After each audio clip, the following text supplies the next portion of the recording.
Olá, seja muito bem-vindo a mais um dia do nosso plano de leitura da Bíblia. Hoje nós estamos no dia 129 e faremos a leitura dos capítulos 22, 23 e 24 do livro de 2 Crônicas. Então vamos lá. Capítulo 22. O reinado de Acasias, rei de Judá. O povo de Jerusalém proclamou Acasias, filho mais novo de Jeorão, rei em seu lugar, uma vez que as tropas que tinham vindo com os árabes mataram todos os outros filhos dele. Assim começou a reinar Acasias, filho de Jeorão, rei de Judá. Acasias tinha 22 anos de idade quando começou a reinar, e reinou 1 ano em Jerusalém. O nome de sua mãe era Atalia, neta de Omri. Ele também andou nos caminhos da família de Acabe, pois sua mãe lhe dava maus conselhos. Ele fez o que o Senhor reprova, como os membros da família de Acabe haviam feito, pois depois da morte de seu pai, eles se tornaram seus conselheiros para sua ruína. Ele também seguiu o conselho deles quando se aliou a Jorão, filho de Acabe, rei de Israel, e saiu à guerra contra Hazael, rei da Síria, em Ramote de Gileade. Jorão foi ferido e voltou a Jezreel para recuperar-se dos ferimentos sofridos em Ramote, na batalha contra Hazael, rei da Síria. Depois Acasias, rei de Judá, foi a Jezreel visitar Jorão, que se recuperava de seus ferimentos. Por meio dessa visita, Deus provocou a queda de Acasias. Quando ele chegou, saiu com Jorão ao encontro de Jeú, filho de Ninzi, a quem o Senhor havia ungido para destruir a família de Acabe. Quando Jeú estava executando o juízo sobre a família de Acabe, encontrou os líderes de Judá e os filhos dos parentes de Acasias, que o serviam, e os matou. Saiu então em busca de Acasias e os seus soldados, o capturaram em Samaria. Saiu então em busca de Acasias, e seus soldados o capturaram em Samaria, onde estavam escondidos. Levado a Jeú, Acasias foi morto, mas não lhe negaram sepultura, pois disseram: ele era neto de Josafá, que buscou o Senhor de todo o coração. Assim a família de Acasias não tinha mais ninguém que pudesse ser rei. Joás escapa de Atalia. Quando Atalia, mãe de Acasias, soube que seu filho estava morto, mandou matar toda a família real de Judá. Mas Jeozeba, filha do rei Jeorão, pegou Joás, um dos filhos do rei Acasias, que iam ser assassinados, e o colocou num quarto, junto com a sua ama. Assim, Jeozeba, filha do rei Jeorão, mulher do sacerdote Joiada e irmã de Acasias, escondeu Joás de Atalia, de forma que ela não pôde matá-lo. 6 anos ele ficou escondido com elas no templo de Deus, enquanto Atalia governava o país. Capítulo 23. No 7º ano, Joiada encorajou-se e fez um acordo com os líderes dos batalhões de Sem: Azarias, filho de Jerorão, Ismael, filho de Joanã, Azarias, filho de Obed, Maacéias, filho de Adaías, e Elisaf, filho de Zicri. Eles percorreram todo o Judá e reuniram de todas as cidades os levitas e os chefes das famílias israelitas. Quando chegaram a Jerusalém, toda a assembleia fez um acordo com o rei no templo de Deus. Joiada lhes disse: reinará o filho do rei, conforme o Senhor prometeu acerca dos descendentes de Davi. Vocês vão fazer o seguinte: 1/3 de vocês, sacerdotes e levitas que entraram de serviço no sábado, deverá ficar vigiando nas portas do templo, 1/3 no palácio real e 1/3 na porta do alicerce.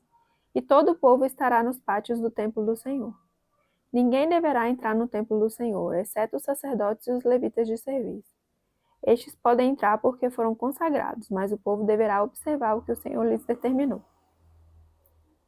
Os levitas deverão posicionar-se em torno do rei, todos de armas na mão. Matem todo aquele que entrar no templo, acompanhem o rei aonde quer que ele for.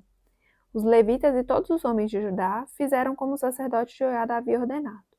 Cada um levou seus soldados, tanto os que estavam entrando de serviço no sábado, como os que estavam saindo, pois o sacerdote Joiada não havia dispensado nenhuma das divisões. Então ele deu aos líderes dos batalhões de Sem as lanças e os escudos grandes e pequenos que haviam pertencido ao rei Davi, e que estavam no templo de Deus.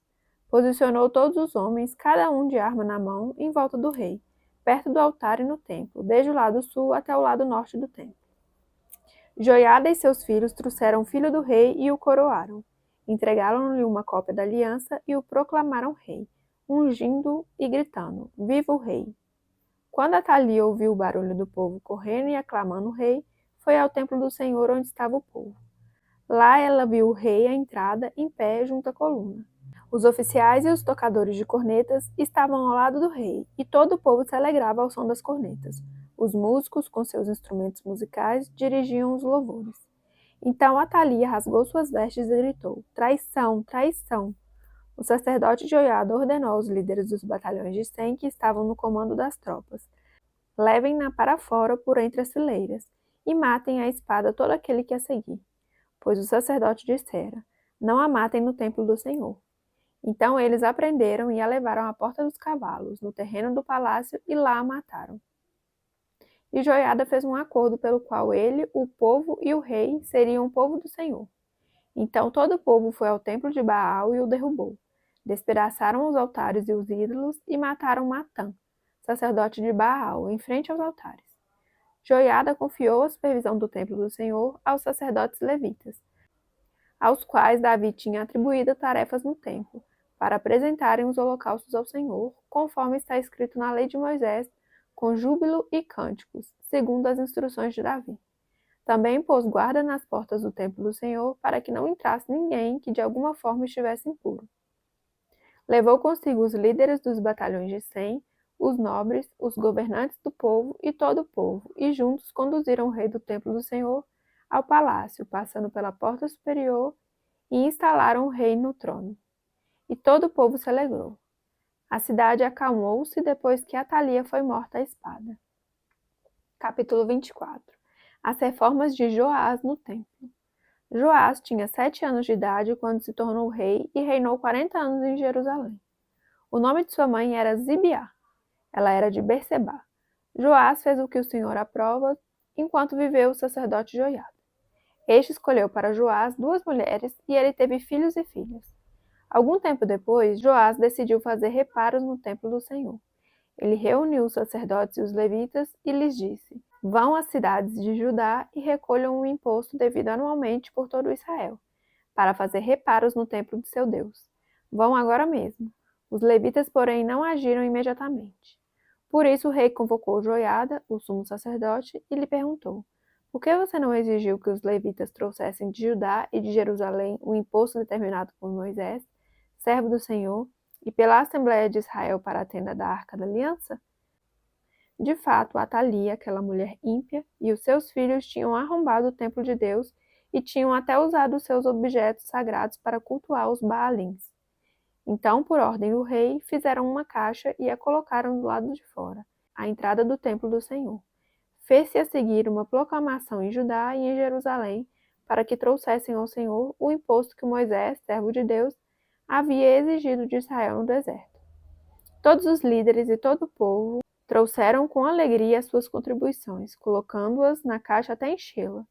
Sempre que os levitas levavam a caixa até os supervisores do rei, e estes viam que havia muita prata, o secretário real e o oficial do sumo sacerdote esvaziavam-na e a levavam de volta. Fazendo isso regularmente, ajuntaram uma grande quantidade de prata. O rei e o Joiada entregavam essa prata aos homens que executavam os trabalhos necessários no templo do Senhor. Eles contratavam pedreiros, carpinteiros e também operários que trabalhavam em ferro e em bronze para restaurarem o templo do Senhor. Os homens encarregados do trabalho eram diligentes, o que garantiu o progresso da obra de reforma. Eles reconstruíram o templo de Deus de acordo com o modelo original e o reforçaram. Quando terminaram, trouxeram o restante da prata ao rei e à joiada. E com ela foram feitos utensílios para o templo do Senhor, utensílios para o serviço e para os holocaustos, além de tigelas e outros objetos de ouro e de prata. Enquanto Joiada viveu, holocaustos foram apresentados continuamente no templo do Senhor. Joiada morreu com idade avançada, com 130 anos. Foi sepultado com os reis na cidade de Davi, em atenção ao bem que havia feito em Israel em favor de Deus e do seu templo. A impiedade de Joás. Depois da morte de Joiada, os líderes de Judá foram falar com o rei e lhe prestaram reverência, e ele aceitou o que disseram.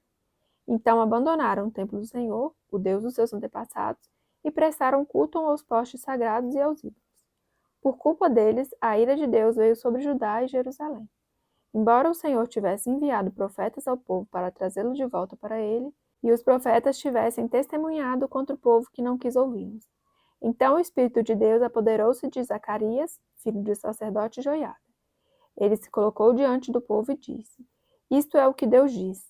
Porque vocês desobedecem aos mandamentos do Senhor, vocês não prosperarão. Já que abandonaram o Senhor, ele os abandonará. Mas alguns conspiraram contra ele, e por ordem do rei, apedrejaram-no até a morte, no pátio do templo do Senhor. O rei Joiás não levou em conta que Joiada, pai de Zacarias, tinha sido bondoso com ele, e matou seu filho. Este, ao morrer, exclamou: Veja isto, Senhor, e faça justiça. Na virada do ano, o exército arameu marchou contra Joás, invadiu Judá e Jerusalém, matou todos os líderes do povo e enviou para Damasco ao seu rei tudo o que saqueou. Embora o exército arameu fosse pequeno, o Senhor entregou nas mãos dele um exército muito maior, por Judá ter abandonado o Senhor, o Deus dos seus antepassados. Assim o juízo foi executado sobre Joás. Quando os arameus foram embora, deixaram Joás seriamente ferido. Seus oficiais conspiraram contra ele porque ele tinha assassinado o filho do sacerdote Joiada, e o mataram em sua cama. Assim ele morreu e foi sepultado na cidade de Davi, mas não nos túmulos dos reis. Os que conspiraram contra ele foram Zabade, filho da amonita Simeate, e Jeozabade, filho da moabita Sinrite. Quanto a seus filhos, as muitas profecias a seu respeito e ao relato da restauração do templo de Deus, tudo está escrito nas anotações dos livros dos reis. E seu filho Amazias foi o seu sucessor. Finalizamos mais um dia do nosso plano de leitura da Bíblia. Obrigada pela sua companhia. Fique com Deus e até amanhã. Tchau, tchau.